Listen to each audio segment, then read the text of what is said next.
Technology is no longer just a sector, it is core to every single company's competitive advantage. Additionally, society demands not only profits, but real solutions to inequality and inclusion, to climate change and sustainability from today's business leaders.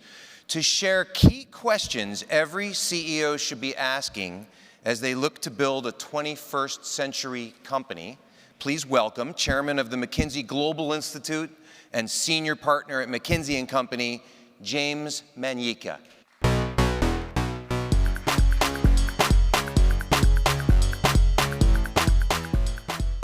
Thank you, Adam. Good morning.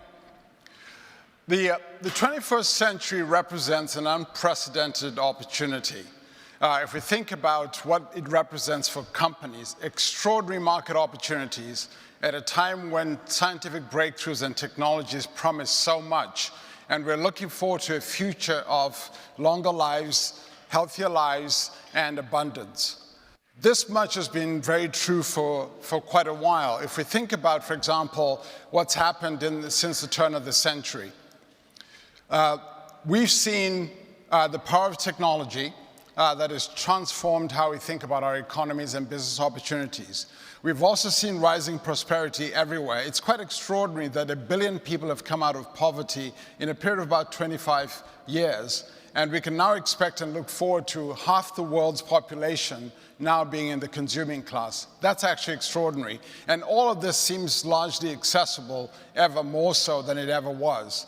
And much of this, what I'm describing now, has become very evident in the last 20 years. So this is not new. We've lived this the last 20 years. But I think a new arrival have been some of the challenges that we started to see that represent the 21st century.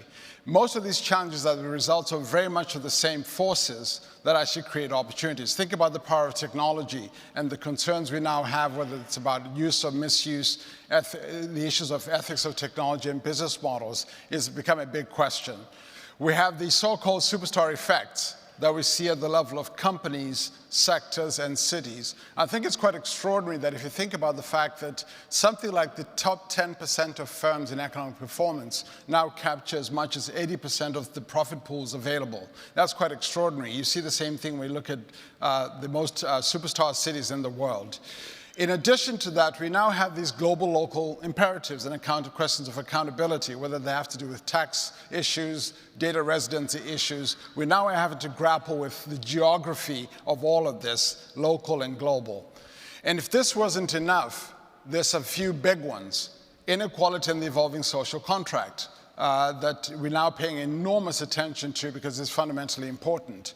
We also have changing societal expectations that shape the opportunity landscape, whether there's issues of diversity and inclusion, the role of corporations in society, issues of social and economic justice. These are now issues that society cares a lot about.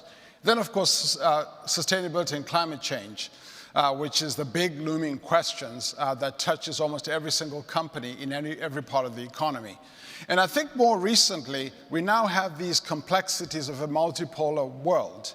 And companies get caught up in a lot of this, whether it's through their supply chains, value chains, and economic chains, as they pursue opportunities in different countries. They get caught up in all these geopolitics, geoeconomic issues, trade issues, and even technological races. And you're now having companies having to think about these nation-first narratives. So I think as you look at this whole picture, the 21st century is now fully arrived, and companies are going to have to chart a course through all of this.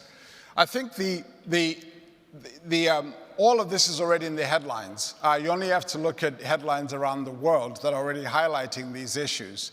But also CEOs are starting to pay attention to this, and I think including even Fortune. 3 years ago, Alan Murray and others started the CEO initiative, which has started to grapple with some of these issues. We've also seen the announcements on the BRT and others where CEOs are starting to grapple with these issues.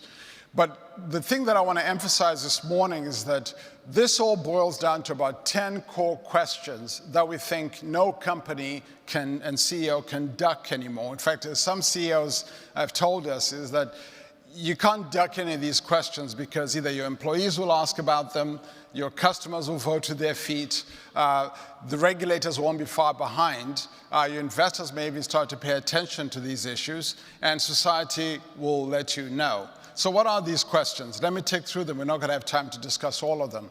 The first ones have to do with questions of purpose. We've discussed this already at this forum. There's also questions about how far do we go beyond shareholder capitalism? And if we're going to include stakeholders, who are they? And how do we deliver benefits? Questions around who benefits from the economic success of corporations has become very, very important. And how do those benefits get delivered in a world in which companies are doing extraordinarily well? There's questions about time horizons, short-term, long-termism. Then we have these issues that have to do with workforce questions, of the future of work that we're going to have to grapple with. So as you look at these questions, these are all things that corporations can now no longer duck at all, and are going to have to ask and design, make big choices about how they're going to run themselves, what choices they're going to make, and to what extent their choices are going to be driven by the need to differentiate themselves from their competition, the need to have impact in society, and quite frankly, issues where they may not have the social license to operate unless they tackle these issues. So with that, I'll leave these questions in front of the CEOs. Hopefully the CEOs in the room will start to ask themselves these questions. Thank you very much.